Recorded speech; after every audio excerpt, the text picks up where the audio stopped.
네, 굿모닝 YTN 3부 이어갑니다. 오늘 낮부터 추위가 누그러지겠지만 일교차가 큰 날씨는 계속되겠습니다. 밤사이에는 남해안과 제주도에 비나 눈이 내릴 전망입니다. 자세한 날씨 기상센터 연결해서 알아보겠습니다. 홍나실 캐스터.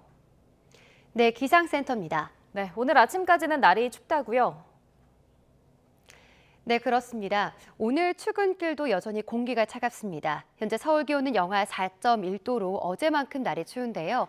다행히 낮부터는 추위가 누그러지겠고 서울 기온이 7도, 대구는 11도까지 오르면서 어제보다 2에서 4도가량 높겠습니다.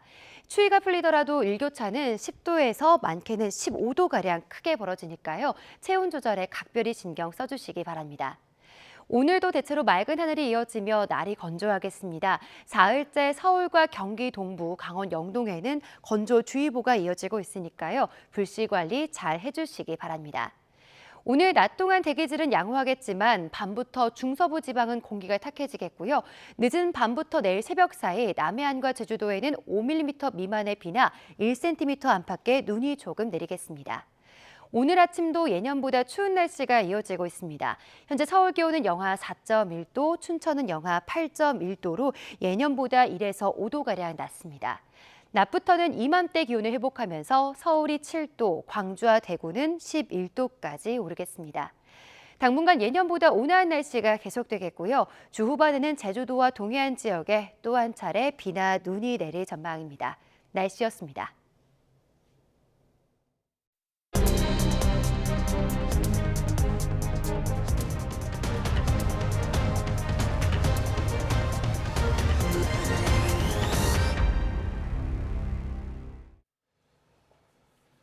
네, 우크라이나에서는 동부전선을 중심으로 여전히 전쟁이 한창 진행 중입니다. 이 전쟁 장기화 우려가 나오지만 우크라이나 시민들은 자신감을 보이고 있습니다. 김승환 기자가 현지에서 전해드립니다. 1년 전만 해도 이렇게 전쟁이 오래 갈 거라고 생각하는 사람은 많지 않았습니다. 골리앗 러시아를 상대로 버틸 수 있는 다윗의 비결, 우크라이나 현지에서 시민들에게 들어봤습니다. 전쟁 초기 우크라이나의 심장 키이우까지 밀고 들어온 러시아에 시민들은 자신들이 질 거라고 포기했던 시절도 있었지만 지금은 아닙니다. 어느덧 익숙해진 전쟁 속에서 러시아를 이길 수 있다는 꺾이지 않는 마음은 더욱 커지고 있습니다. Я гадаю, закінчиться перемогою, як то хотілося б вірити, але на перший початок війни так не здавалося взагалі. Хочеться вірити в розквіт, в те, що люди будуть гадати по-іншому, мислити по-іншому. 우크라이나 시민들은 전쟁으로 인해 오히려 하나가 됐고 더욱 단단해지는 걸 느꼈습니다. Ну, насамперед, гордість за те, який відпір дала наша країна ворогу. Гордість за те, як всі люди зібралися, гордість за те, що вони показали себе з найкращої сторони. Тобто кожен у собі відкрив щось хороше за цей рік. 미국 바이든 대통령이 우크라이나를 직접 찾아 전폭적인 지원을 약속한 가운데 지금 가장 필요한 건 러시아에 대항할 압도적인 무기입니다. Я считаю, что мир и Америка нам очень сильно помогают, и я очень им благодарен. Поэтому все, что нам не хватает, это то же самое, что дают, просто в больших объемах, такое как современные танки, дальнобойные. 러시아의 대대적 공세가 계속된다고 해도 끄떡 없을 거라며 자신만만한 모습입니다.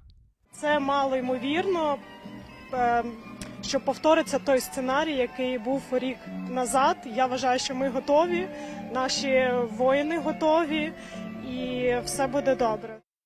러시아의 우크라이나 침공 1주기가 중대 분수령이 될 거란 전망이 나오는 가운데 시민들은 다시금 항전 의지를 다지고 있습니다.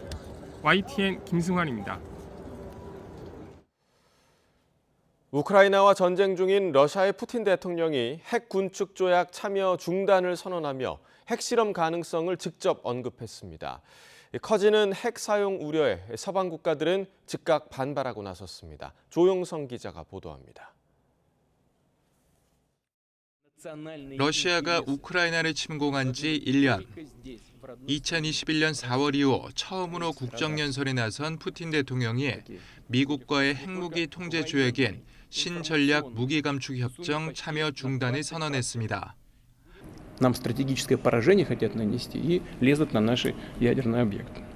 В этой связи вынужден заявить сегодня о том, что Россия приостанавливает свое участие в договоре о стратегических наступательных вооружениях.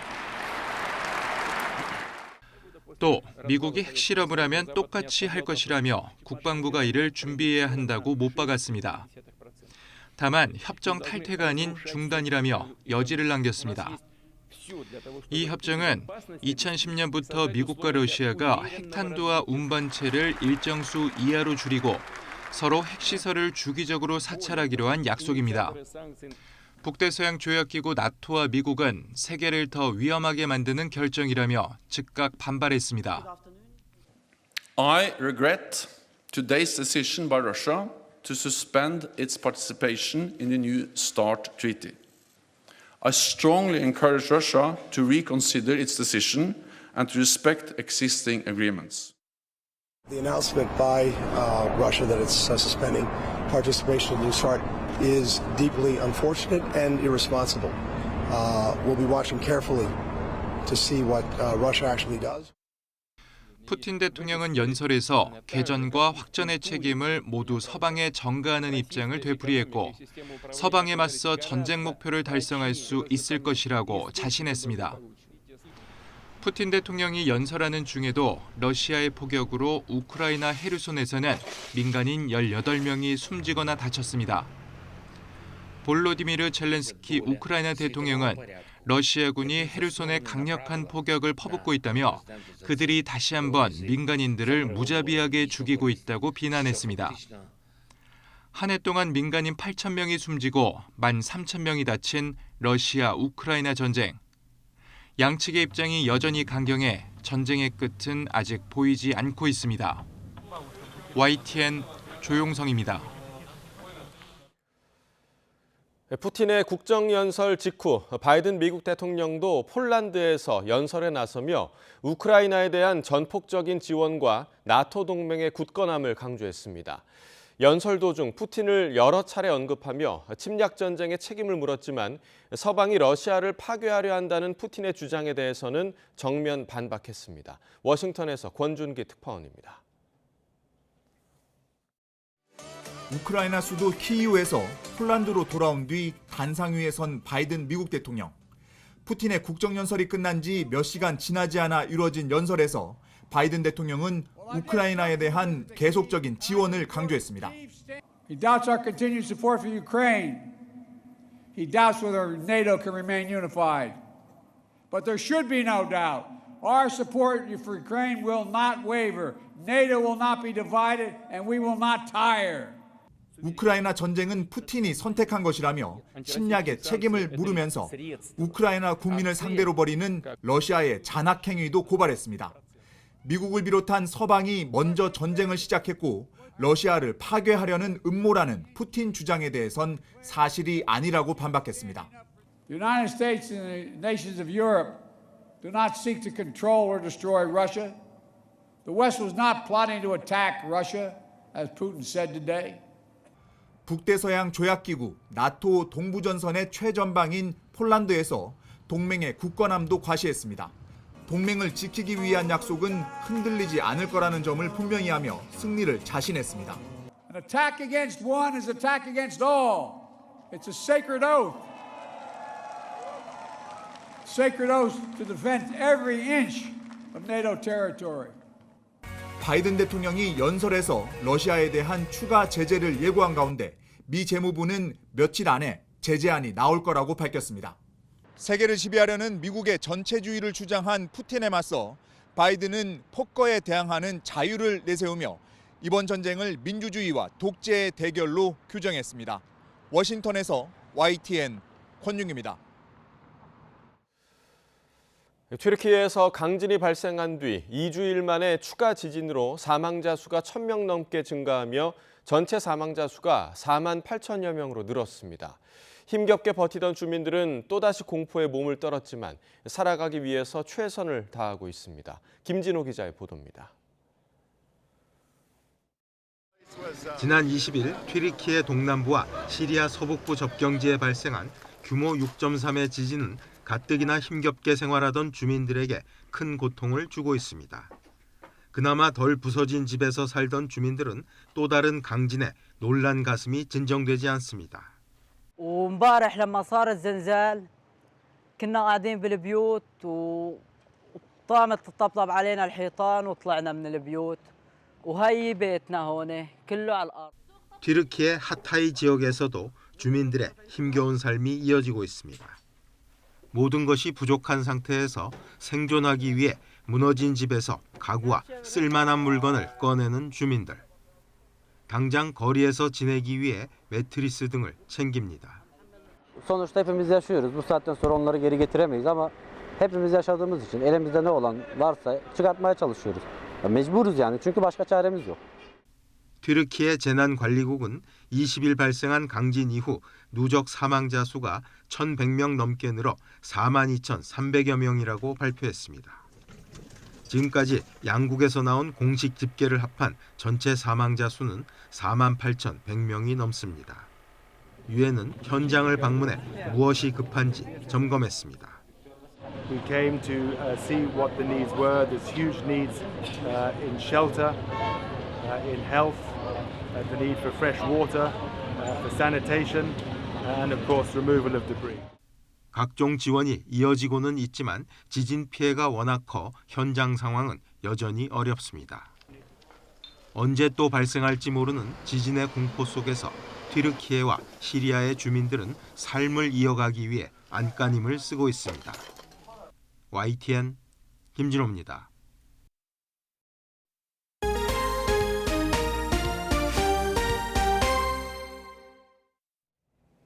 윤석열 대통령이 건설 현장의 폭력과 불법을 알면서도 방치한다면 국가라고 할 수 없다면서 불법 행위가 드러난다면 엄정하게 조치해야 한다고 밝혔습니다. 윤 대통령은 용산 대통령실에서 주재한 국무회의 모두 발언에서 아직 건설 현장에는 기득권 강성 노조가 금품 요구와 채용 강요, 공사 방해 같은 불법 행위를 공공연하게 자행하고 있다면서 이같이 말했습니다.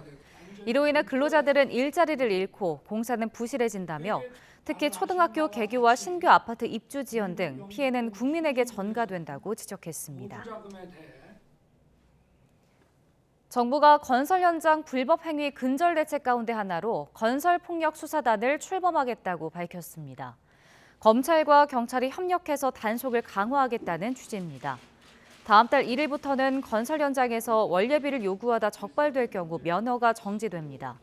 지난달 건설노조를 형사고소한 한국토지주택공사 LH는 이번 달 안에 손해배상 청구 소송도 진행하기로 했습니다. 최근 북한이 탄도미사일 발사 등의 도발을 이어가는 가운데 국회 정보위원회가 오늘 군 당국으로부터 관련 보고를 받습니다. 국방정보본부와 사이버작전사령부, 국군 방척사령부 관계자 등이 참석한 가운데 열리는 오늘 정보위 전체 회의에선 북한 도발 관련 동향과 우리 군의 대응 태세가 집중적으로 다뤄질 예정입니다. 미국이 북한의 대륙간 탄도미사일 발사에 대응해 유엔 안전보장이사회 의장 성명을 재추진하는 가운데 우리 정부도 조치가 이뤄지도록 외교적 노력을 계속 기울일 것이라고 밝혔습니다. 외교부 당국자는 미국 등 우방국과 의장 성명을 제안하는 방안에 대해서도 긴밀히 협의하고 있다며 이같이 밝혔습니다. 우리 군이 최첨단 5세대 스텔스 전투기 F-35A 공중급유 장면을 처음으로 공개했습니다. 남측의 공군 기지를 핵탄두 탑재 미사일로 초토화할 수 있다고 위협한 북한에 맞대응하며 경고 메시지를 보낸 것으로 풀이됩니다. 보도에 조수연 기자입니다.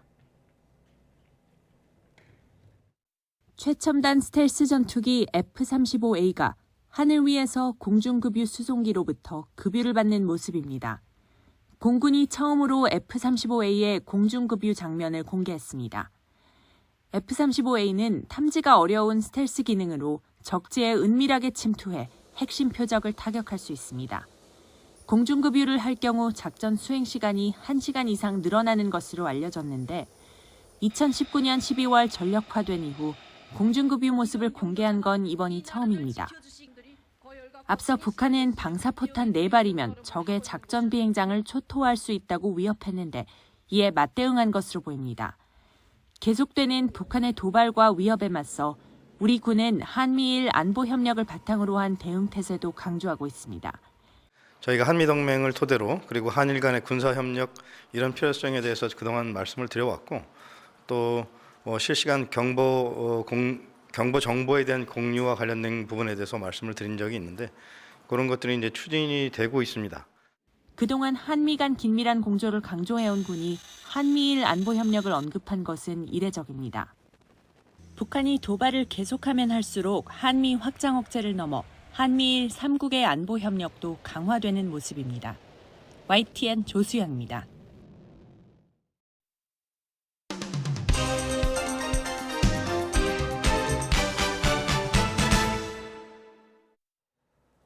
네, 2월 22일 수요일입니다. 오늘 아침 신문은 어떤 소식 다뤘는지 짚어보겠습니다. 이현웅 아나운서가 정리해왔습니다. 어서 오십시오. 안녕하십니까.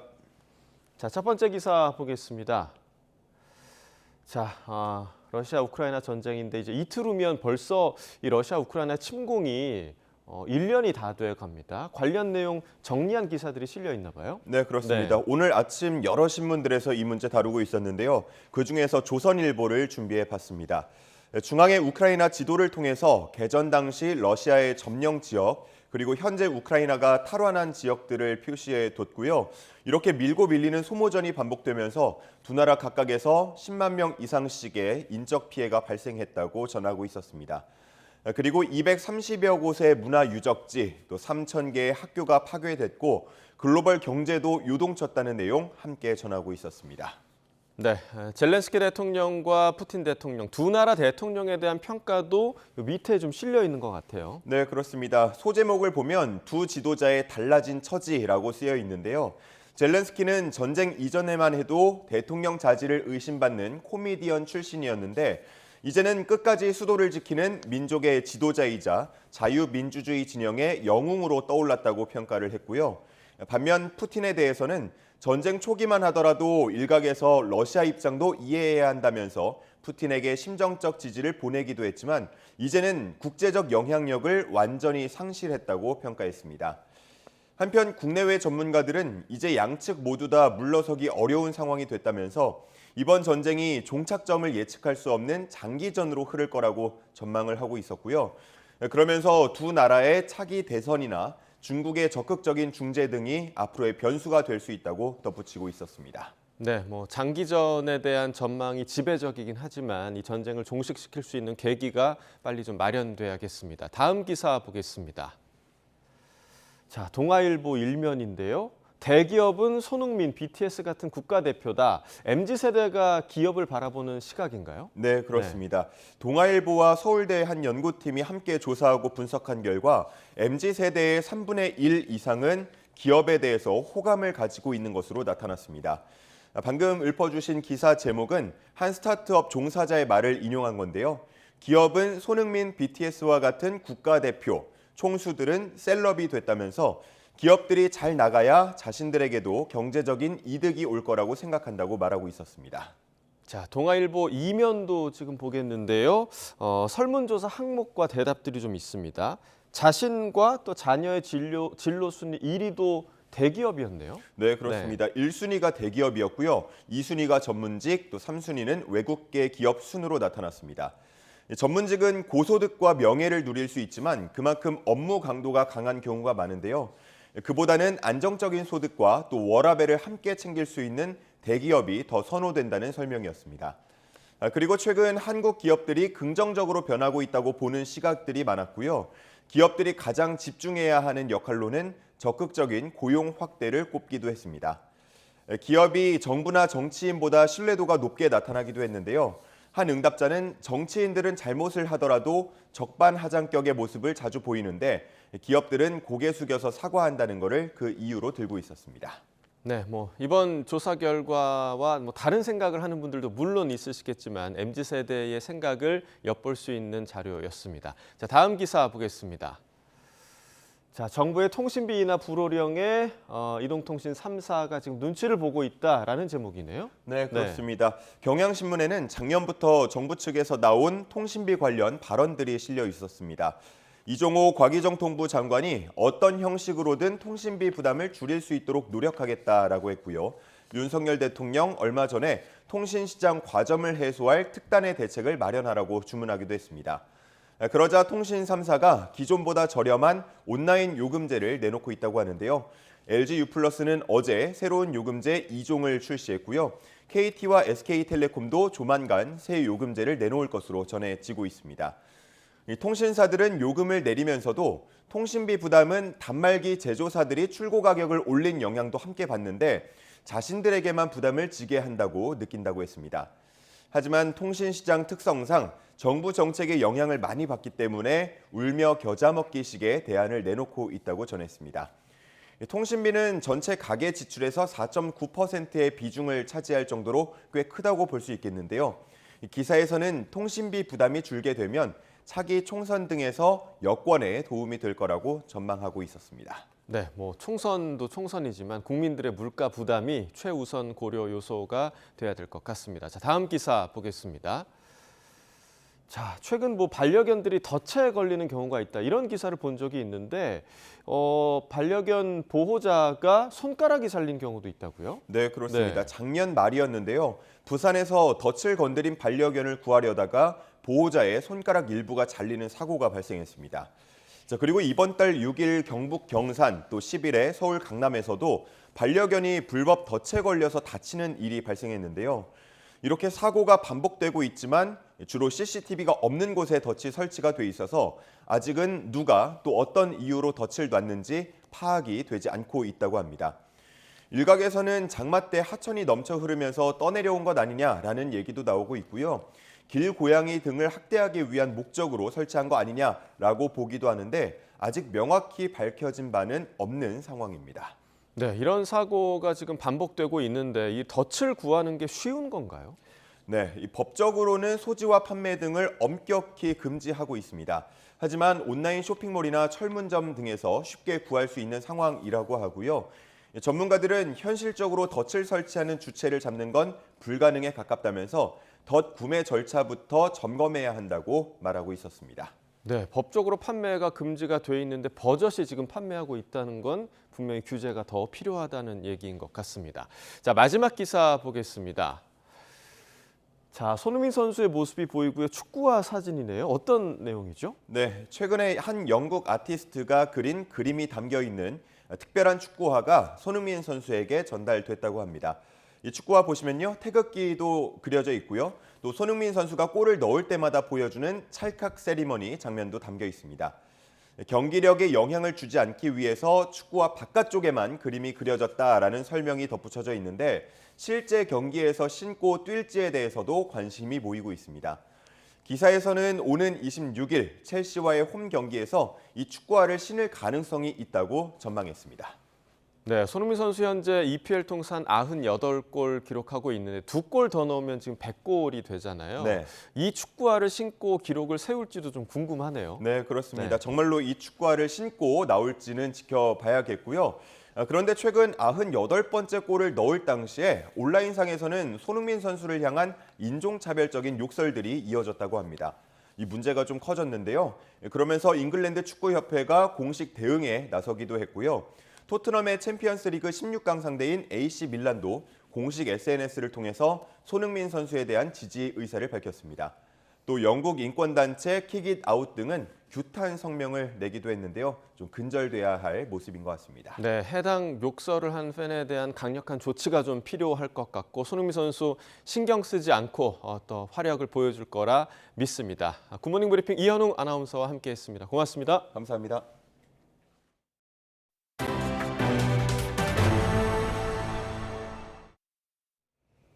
인천의 한 물류창고에서 불이 나 창고가 모두 탔습니다. 경기도 성남시에서는 멧돼지 2마리가 한밤중에 도심을 활보하다가 사살됐습니다. 보도에 홍민기 기자입니다. 물류창고에서 난 불이 밤하늘을 붉게 물들이며 타오릅니다. 오늘 새벽 4시 20분쯤 인천시 부평구 삼산동의 물류창고에서 불이 났다는 신고가 접수됐습니다. 근무자는 없어 다치거나 대피한 사람은 없었지만 편의점 판매 물품을 보관하는 2층짜리 창고 한 동이 모두 탔습니다. 소방은 1시간 만에 불을 모두 끄고 화재 원인을 조사하고 있습니다. 어젯밤 9시쯤엔 강원도 강릉시 신석동의 한 주택에서 불이 났습니다. 다친 사람은 없었지만 집 한 채가 모두 타면서 소방 추산 1,700만 원의 피해가 났습니다. 연탄재 처리 부주의로 인해서 이제 화재가 난 걸로 이렇게 돼 있습니다. 소방은 연탄재에 남아있던 불씨가 근처 보일러로 번진 것으로 보고 있습니다. 경기도 성남시에서는 멧돼지 2마리가 한밤중 도심을 활보했습니다. 몸 길이는 170cm 정도의 성체로 사람을 공격하거나 물건을 부수지는 않았습니다. 경찰은 엽사를 동원해 오늘 새벽 3시 40분쯤 금광동의 한 아파트 단지에서 2마리를 모두 사살했습니다. YTN 홍민기입니다. 100억 원대 자산 피해를 일으킨 S코인 투자 리딩방 시세 조종을 위탁한 코인 발행사 관계자들이 검찰에 넘겨졌습니다. 서울경찰청 금융범죄수사대는 특정 코인의 매매를 부추기는 이른바 리딩방 일당에게 코인 판매 수익의 50%를 주기로 약속하고 시세 조종 업무를 위탁한 혐의로 S코인 발행사 대표 등 4명을 검찰에 넘겼습니다. 또 이들과 공모한 코인 리딩방 조직원 26명도 텔레그램 등을 통해 투자자를 모집하고 원금과 최대 2,000%의 수익률을 보장하겠다고 속여 140여 명에게 105억 원을 가로챈 혐의로 검찰에 넘겨졌습니다. 취업 준비생들이 이력서를 쓰기 전 챙겨보는 것 중에 하나가 바로 지원 기업의 인재상입니다. 그동안 공무원은 이런 기준이 없었는데 정부가 처음으로 4가지 기준을 발표하고 내년부터 적용하기로 했습니다. 보도에 이승배 기자입니다. 기업들은 저마다 원하는 인재상이 있습니다. 삼성은 열정과 창의 혁신, 인간미, 도덕성을, 포스코는 실천과 배려, 창의를, 구글은 리더십과 열정, 창의, 전문성을 꼽습니다. 취업을 준비하는 입장에선 가장 중요한 정보 가운데 하나라서 이력서부터 면접까지 지원 회사의 인재상에 맞추려 했습니다. 사기업과 달리 공무원은 이런 기준이 없었는데 정부가 처음으로 구체적인 인재상을 발표했습니다. 모두 4가지 항목인데 소통과 공감이 1순위였습니다. 헌신과 열정, 창의 혁신, 그리고 윤리와 책임이 포함됐습니다. 능력도 물론 중요하지만 다른 사람과 얼마나 공감하고 어울리는지도 핵심적으로 보겠다는 겁니다. 100대 기업 인재상도 최근엔 전문성보다는 소통과 협력, 책임의식을 강조하고 있는데 이런 추세와 맥을 같이 합니다. 당장 공무원 면접 시험이 달라집니다. 질문지는 세부평가 항목까지 4가지 인재상에 맞게 전면 교체됩니다. 신입 채용뿐 아니라 국과장 승진 심사 때도 인재상에 어울리는지를 평가합니다. 지난 반년 동안 공무원 2만 명과 국민에게 설문조사를 하고 외국 정부의 인재상 검토와 학계 민간 전문가 회의 등을 거쳐서 키워드를 최종 선정했습니다. 인재상의 개념들이 여러 군데 이렇게 조금 분야별로 좀 산재해 있었는데 요거를 하나로 묶어서 인재상을 하나로서 정립을 새로 하고 요 인재상을 평정, 교육, 채용 모든 거에 일관되게 적용할 수 있도록 하나로서 꿰차는 그런 의미가 있다는 말씀을 드리고요. 인사처는 올해 관련 법령을 개정하고 내년 공무원 채용 시험부터 반영할 계획이라고 밝혔습니다. YTN 이승배입니다.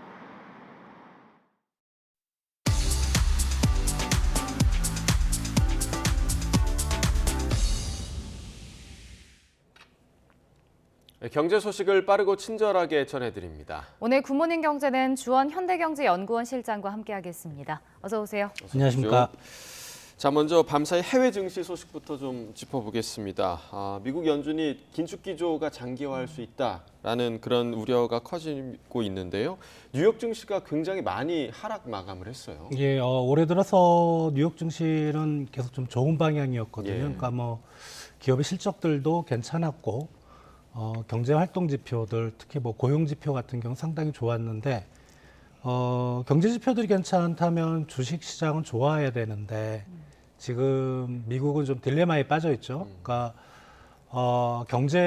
미국 경제가 계속 좋다 이런 시각이 확산되니까 이제 시장에서는 연준이 금리를 더 올리겠구나. 그러니까 이런 게 지금 뉴욕 증시가 폭락했던 주된 원인이었던 것 같고, 지금 물가 지수를 보더라도 소비자 물가나 생산자 물가나 미국의 인플레이션 압력이 둔화된다는 그런 조짐은 전혀 안 보이고 있습니다.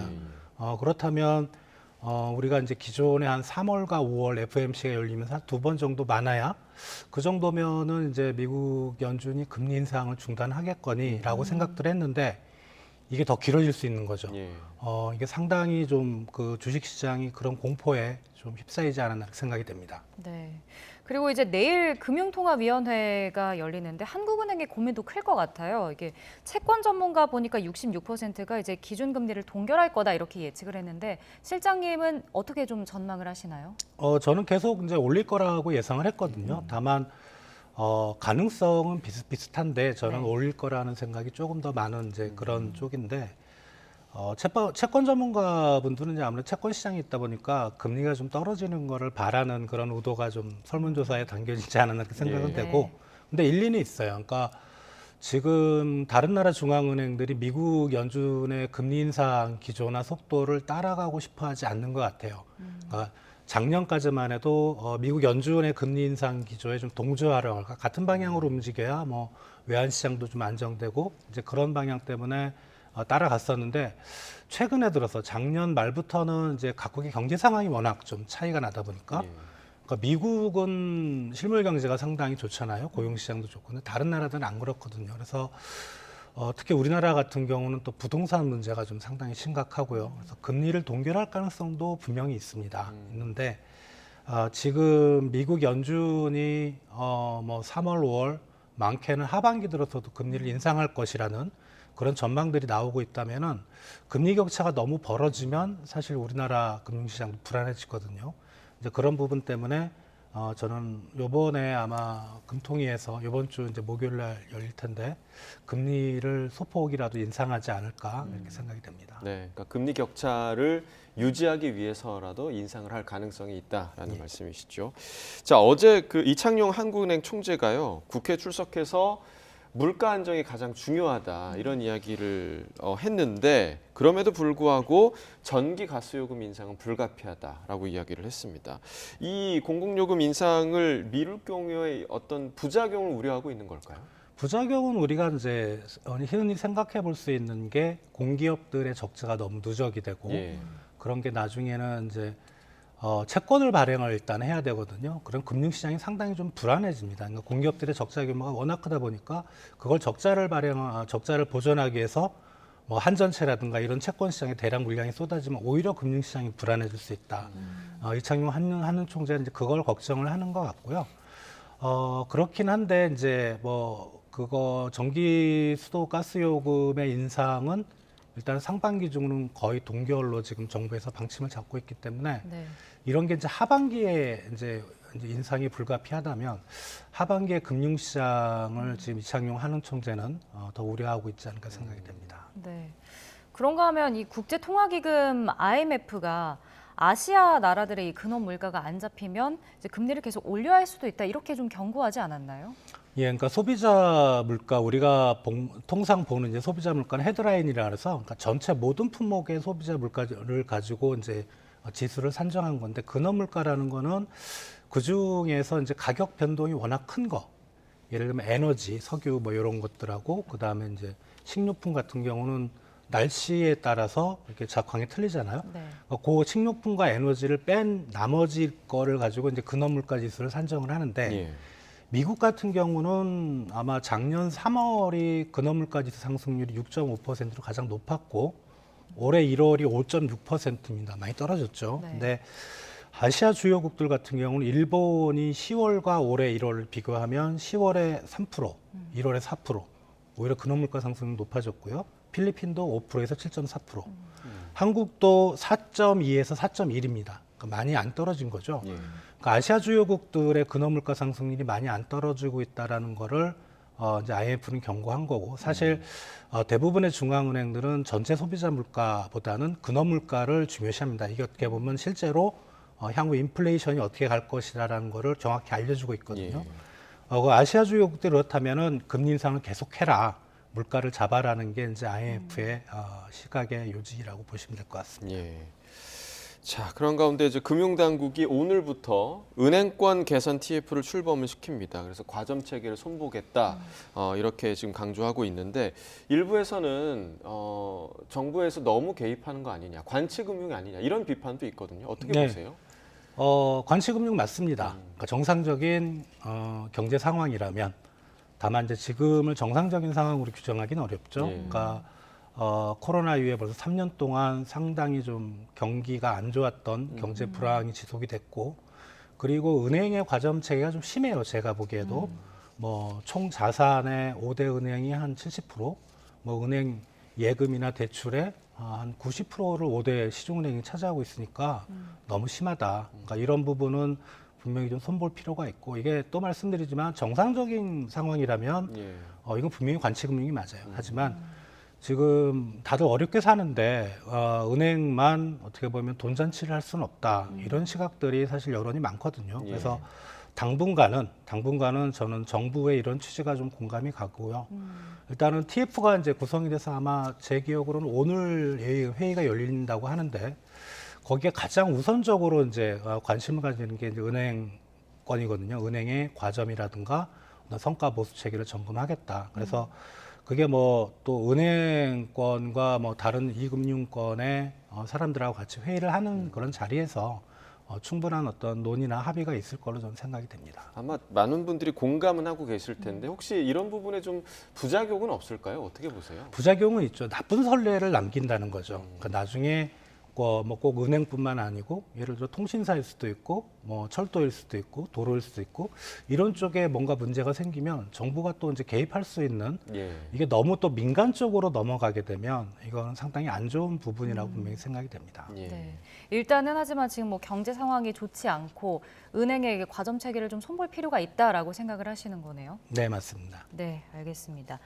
자, 마지막으로는 이제 중국 소식인데요. 다음 달에 이제 중국 최대 정치 행사 양회가 열립니다. 근데 여기서 이제 경기 부양책이 나오는 거 아니냐 이런 기대감이 좀 커지고 있는 것 같더라고요. 상당히 높아지는 것 같아요. 이제 중국 양회라는 거는 전국 인민 대표 대회와 그다음에 중국 인민 정치 협상 회의를 두 개를 이제 합해서 양회라고 하는데, 지금 중국의 이제 관영 언론들이 쭉 나오는 내용들 보면 여러 가지 뭐 아젠다가 있지만 내수 소비 회복을 첫 번째로 두고 있어요.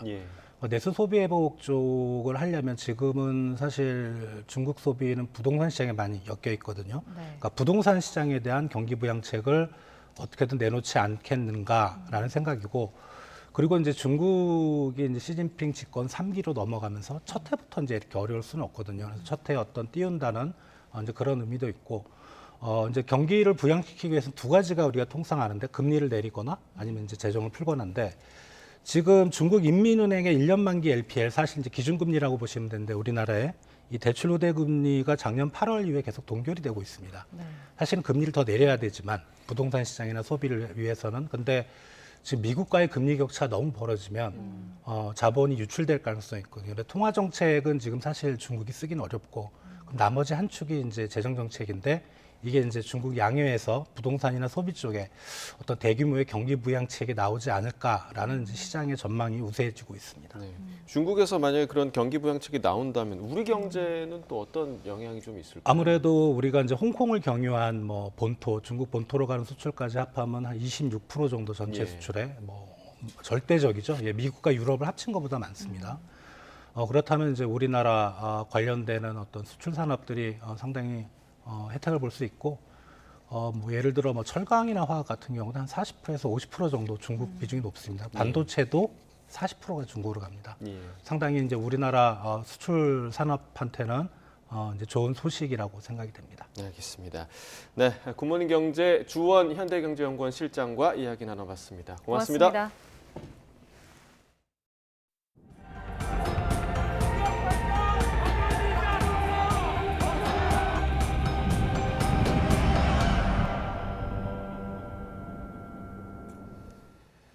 네, 앞서 저희 YTN은 풍력 발전기 설치 과정에서 제기된 인허가 문제, 또 설치 이후에 발생하는 소음 피해 등을 전해드렸는데요. 풍력 발전기는 마을과 충분히 거리를 두고 주민 동의까지 받았지만 설치 과정은 친환경적이지 않았습니다. 보도에 홍성욱 기자입니다.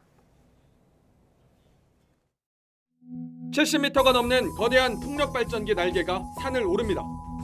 전선과 나무를 피해 아슬아슬한 작업이 이어집니다. 재작년 공사를 시작한 경북 봉화 오미산 풍력발전단지. 주민들을 주주로 사업에 참여시키고 수익을 배분하기로 약속해 반발을 없앴습니다. 모두 14기의 풍력발전기가 설치될 예정이고 날개를 다는 일만 남았습니다. 설치 과정은 어떨까? 현장을 살펴봤습니다. 산 위에 날개를 올리려면 가장 먼저 나무를 베고 없던 길을 만들어야 합니다. 풍력발전기 설치를 위해 산 정상 능선을 따라 만든 길입니다. 원래는 이곳도 아름드리 나무가 꽉 차 있던 숲이었습니다. 밑동만 남은 나무가 곳곳에 눈에 띕니다. 해발 1000m, 중장비를 동원해 이뤄지는 공사. 당연히 숲 전체를 헤집어야 합니다. 재생이라는 이유로 풍력이 아니라면 협의조차 될 수 없는 그런 것인데, 보시는 것처럼 이렇게 산에 능선부와 계곡부를 폭 크게는 10m까지 그 이상으로 훼손해야 이제 진입 장비가 들어가기 때문에 풍력은 앞으로 가야 될 길은 분명하지만 현재처럼 한다면 주민들과의 갈등, 생태계 파괴 논란은 계속 이어질 수 있다. 공사 지역은 천연기념물 사냥부터 보호종인 삭과 참매, 수달을 비롯한 다양한 야생동물이 사는 곳입니다. 산 정상 경사지의 길을 내다보니 집중호우 시 산사태 발생 위험도 큽니다. 하지만 환경영향평가를 무사히 통과했습니다. 발전 사업자가 의뢰에 제출된 보고서 덕분 생태이동 통로를 만들고 산사태 발생 대책을 마련하겠다는 내용이 담겼습니다. 환경단체는 풍력발전에 대한 환경영향평가 기준이 허술해졌다고 지적합니다. 최근 산지풍력이 그런 환경영향평가의 본래 취지 그리고 또 제도의 근본적인 어떤 개념들을 망각하면서 무분별하게 혹은 또 협의를 해주는 과정에서 환경부가 중심을 못 잡고 신재생 에너지에 대한 관심으로 최근 풍력발전에 대한 환경영향평가 협의가 늘고 있습니다. 하지만 이 과정에서 산림 훼손과 생태계 파괴, 산사태 피해를 막아야 하는 환경부는 제 역할을 다하지 못하고 있습니다. 풍력발전 설치할 때 있어서의 환경부의 역할은 환경부는 인허가를 해주는 기관은 아닙니다. 사업을 시행하는 자가 환경 영향을 평가하여서 저희에게 협의를 하면 협의 의견을 제시하는 기관 역할입니다. 신재생 에너지라는 이름으로 전국 곳곳에 우후죽순 들어서는 풍력발전기.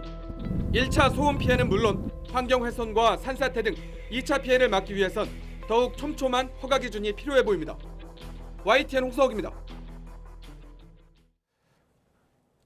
윤석열 대통령이 우주 경제를 선도하는 기업인과 연구자, 학생 등 40여 명과 오찬 간담회를 하고 정부 지원을 약속했습니다. 이 자리에는 최근 우주를 소재로 한 곡인 사건의 지평선으로 인기를 끈 가수 윤아 씨도 참석해서 눈길을 끌었는데요. 들어보겠습니다. 아직 산업과 시장이 제대로 조성되지 못한 것은 정부가 재정으로서 먼저 시장 조성을 하고 또 투자 지원을 해서 많은 기업과 민간이 참여해서 하나의 거대한 이런 시장이 만들어지게끔 그 초기 역할을 하는 것이 매우 중요하다고 생각합니다. 여러분들이 말씀하신 지원 그리고 불합리한 규제의 완화 이런 부분들을 무엇보다 속도감 있게 추진해 나갈 것입니다. 이번 작품은 과학의 성과 없이는 태어나지 못했을 결과물들입니다. 한 분야에서 묵묵히 연구하시는 연구자분들과 늘 새로움을 설계하시는 공학자분들과 그것을 현실에서 실현하시는 기술자분들께 감사와 경의를 표하러 왔습니다. 정보통신기술을 융합해 작물을 재배하는 똑똑한 농장, 이른바 스마트팜이 최근 주목을 받고 있는데요.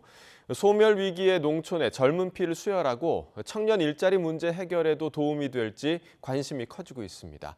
박종혁 기자가 보도합니다. 대형 온실에 딸기가 탐스럽게 익어갑니다. 정보통신 기술을 사용해 온도와 습도를 자동으로 조절하는 이른바 스마트팜입니다. 액체 거름 공급을 자동으로 하고 작물 재배기의 높낮이도 자동으로 조절해 힘을 덜 들이고 농사를 지을 수 있습니다.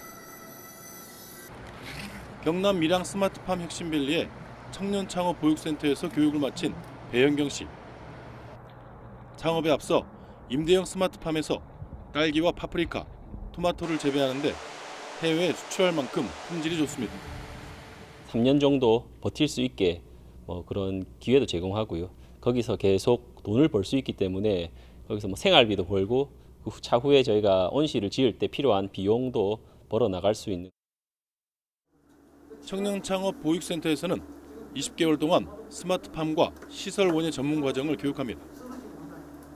무엇보다 작물 재배와 경영까지 창업에 필요한 모든 정보와 기술을 배울 수 있어 만족도가 높습니다.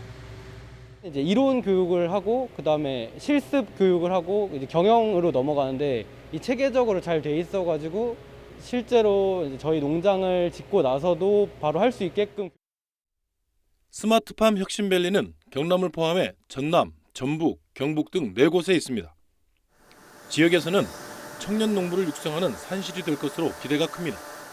청년 농업인을 집중적으로 육성을 하고 있습니다. 스마트팜을 통해서 더 많이 기회를 주고 또 농업의 발전을 유도해 나갈 생각입니다. 스마트팜이 소멸 위기의 농촌의 돌파구를 제시하고 청년 일자리 문제 해결에 도움이 될지 주목됩니다. YTN 박종혁입니다. 남성용 피임약은 아직 상용화된 게 없어서 남성에겐 피임 도구 사용이나 정관 수술이 유일한 피임 방법입니다. 미국에선 새로운 방식의 남성 피임약을 개발해 동물 실험에서 효과를 확인했습니다. 최소라 기자입니다. 여성 호르몬을 조절해 피임 효과를 내는 피임약은 매우 다양합니다. 하지만 남성용 피임약은 아직 실험실 밖으로 나오지 못하고 있습니다. 남성 호르몬을 약물로 조절하면 발기부전 등 부작용이 나타난다는 어려움 때문인데 그나마 임상시험 중인 약물도 수개월간 약을 먹어야 하는 불편한 방식입니다. 를 먹어도 몸에 큰 영향을 주지는 않지만은 남자들 같은 경우에는 호르몬을 조절하고 그러면 정제생리를 맡게 되면은 합병증이 너무 많이 따라오기 때문에 미국 코넬대 연구진이 복용하자마자 피임 효과를 낼 수 있는 남성용 피임약을 개발했습니다. 정상 정자는 꼬리를 활발하게 움직이는데 약을 투여한 정자는 전혀 움직이지 않습니다. 이런 효과는 3시간 동안 유지됐고 쥐를 통해 짝짓기 실험을 했더니 피임률은 100%였습니다. 정자 운동성은 점차 살아나 24시간 뒤에는 모든 정자가 움직임을 회복했습니다. 연구팀은 개발된 약이 정자 꼬리의 에너지를 만드는 단백질을 억제하는 방식이라며 남성 호르몬에는 영향을 주지 않아 큰 부작용이 예상되지 않는다고 설명합니다. 실제로 생쥐에 6주 동안 약물을 투여한 결과 큰 부작용이 발견되지 않은 것으로 나타났습니다. You take this pill, you're infertile, you have a normal ejaculation, you have normal, it doesn't do anything hormonally, it doesn't change any hormonal balance, it doesn't change your testosterone levels that some things do, it doesn't change behavior. 연구팀은 이번 약물 기술을 신생 바이오 기업에 이전할 계획입니다. 임상시험에서 효능과 안전성이 입증된다면 세계 최초의 남성용 피임약 개발로 이어질 것으로 보입니다. YTN 사이언스 최소라입니다. 병원 주차장에서 60대 남성이 심근경색으로 쓰러졌습니다. 때마침 병원에 갔던 간호사 출신 사회복무요원과 한 걸음에 뛰어온 의료진 덕분에 생명을 구할 수 있었습니다. 보도에 양동훈 기자입니다. 대전의 한 종합병원 주차장. 차 옆에 있던 남자가 주춤하는가 싶더니 갑자기 뒤로 쓰러집니다. 주변 사람들이 건물로 들어가 위급 상황을 알리는 사이 어딘가에서 흰 옷을 입은 남성이 달려왔습니다. 이곳 주차장에 쓰러져 있던 시민의 상태를 살핀 남성은 곧장 심폐소생술을 시작했습니다. 병무청에서 사회복무요원으로 근무하고 있는 김대흥 씨였습니다. 외출을 받아 할아버지를 모시고 병원을 찾았다가 쓰러진 시민을 보고 달려간 겁니다. 입대 전까지 간호사로 일했던 까닭에 능숙하게 대처할 수 있었습니다. 달려가면서 이제 의식이 있는지를 먼저 시민들께 여쭤봐서 확인을 했고요. 바로 의식 없는 거를 제가 또 제 두 눈으로 확인을 하고 바로 심폐소생술 하려고 준비를 하고 심폐소생술을 했던 것 같습니다. 김 씨가 고군분투하는 사이 병원 심폐소생술 팀이 달려왔습니다. 심장 멈춤 환자가 생겼다는 코드블루 방송을 듣고 전력 질주하는 의사와 간호사들 모습이 CCTV 화면에 고스란히 담겼습니다. 환자는 의료진 심폐소생술을 받으며 늦지 않게 응급실에 도착했습니다.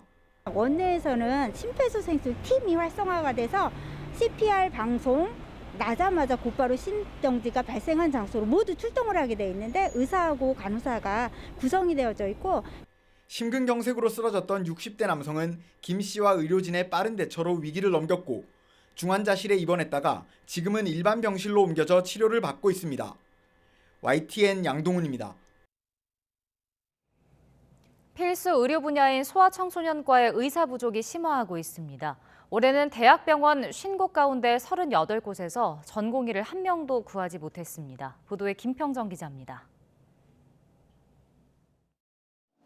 인천의 상급 종합병원인 가천대 길병원은 지난 연말 한때 소아청소년과 입원 진료를 중단했습니다. 인천의 또 다른 상급 종합병원인 인천 성모병원은 최근 소아청소년과 야간 응급 진료를 중단했습니다. 모두 소아청소년과 전공의 인력이 부족해 생긴 일이었습니다. 올해 소아청소년과가 있는 전국 대학병원 50곳 가운데 38곳은 소아청소년과 전공의를 한 명도 확보하지 못했습니다. 서울대병원만 모집 정원을 다 채웠고 정원의 절반 이상 확보한 경우도 4곳에 불과했습니다. 소아청소년과 전공의 전체 모집 정원 대비 확보율은 20%에 그쳤습니다. 올해 상반기 전체 과목의 확보율 84%와 비교하면 4분의 1 수준입니다. 흉부외과와 산부인과, 외과 등 과목에서도 전공의를 확보하지 못한 대학병원이 20곳 안팎씩 있었습니다. 성형외과와 정형외과, 영상의학과 등 인기 과목 10여 개는 전공의 모집 정원을 모두 채웠습니다. 필수 의료 분야의 인력난을 해결하기 위한 수가 인상 등 정부 차원의 대책은 추진되고 있지만 해결책의 다른 한 축인 의대 정원 확대 방안은 아직 나오지 않았습니다. 지방 중소도시의 병원에서는 4억 원의 연봉을 내걸어도 필수 의료 분야 의사를 구하기가 어렵다고 합니다. 절대적인 공급 부족을 해결하기 위한 의대 정원 확대가 반드시 필요한 이유입니다. 의사단체가 현재 간호법 통과 저지에 총력을 쏟고 있어 의대 정원 확대를 위한 정부와의 논의는 한동안 뒤로 밀릴 전망입니다. YTN 김평정입니다. 행정안전부는 겨울철 골목길 이면도로의 제설 기준과 버스 정류장, 지하철역 소형 제설함 배치 규정을 담은 후속 제설 업무 수행 요령을 마련한다고 밝혔습니다. 현재 겨울철 도로 제설은 국토교통부의 도로 제설 업무 수행 요령에 따라 주요 간선도로를 중심으로 실시되고 있습니다. 그러나 이면도로, 골목길에 대한 제설 규정은 없어서 제설 소홀로 인한 차량 접촉 사고, 미끄럼 사고가 잦았습니다. 행안부는 이를 보완하기 위해 후속 제설 업무 수행 요령을 마련하기로 했습니다. 이호재 가나아트 회장이 한국 미술시장의 규모를 키우기 위해 서울 옥션 매각을 추진하고 있다는 뜻을 나타냈습니다. 이 회장은 가나아트 개관 40주년을 맞아 어제 서울 평창동 가나아트 센터에서 기자들과 만난 자리에서 서울 옥션이 시장을 더 키워야 하고 그러려면 대자본이 들어와야 한다며 서울 옥션 매각 추진도 이런 차원이라고 말했습니다. 그러면서 다만 지금은 시장이 가라앉고 있으니 너무 성급하게 추진하지는 않을 생각이라며 소더비와의 협상에 신중한 입장을 보였습니다. 오늘 아침까지는 예년보다 추운 날씨가 이어지겠습니다. 현재 서울 기온은 영하 4.4도로 어제 같은 시각보다는 조금 높지만 찬바람의 체감 온도는 여전히 영하 8도 선에 머물고 있는데요. 다행히 낮부터는 추위가 서서히 누그러지겠고요. 오늘 서울의 한낮 기온은 영상 7도까지 오르면서 예년 이맘때 기온을 회복하겠습니다. 기온 변화가 심한 만큼 옷차림에는 각별히 주의하셔야겠습니다. 오늘도 전국적으로 맑은 하늘이 함께 하겠습니다. 다만 연일 맑은 날씨 속에 대기는 점점 더 건조해지겠는데요. 서울과 경기 동부, 강원 영동에는 건조주의보가 이어지고 있는 만큼 화재 예방에도 신경 써주셔야겠습니다. 현재 기온 살펴보면 서울이 영하 4.4도, 대구가 영하 4.6도 등으로 예년 기온을 1도에서 5도가량 밑돌고 있습니다. 낮부터는 추위가 서서히 풀리겠는데요. 오늘 서울의 한낮 기온은 7도, 대구는 11도로 이맘때 기온을 회복하겠습니다. 오늘 밤사이 제주도와 남해안에는 비나 눈이 조금 내리겠고요. 금요일과 토요일 사이에는 동해안에도 비나 눈 소식이 들어있습니다. 반면 내륙은 대체로 맑은 가운데 예년보다 온화한 날씨가 이어질 전망입니다. 오늘 낮 동안 대기질은 대체로 양호하겠지만 밤부터는 중서부 지방을 중심으로 초미세먼지 농도가 짙게 나타나겠습니다. 이들 지역에 계신 분들은 호흡기 건강도 잘 챙기셔야겠습니다. 지금까지 YTN 신미림입니다. 네, 이상으로 수요일 굿모닝 YTN 마칩니다. 잠시 후 뉴스라이더가 방송됩니다. 시청해주신 여러분 고맙습니다.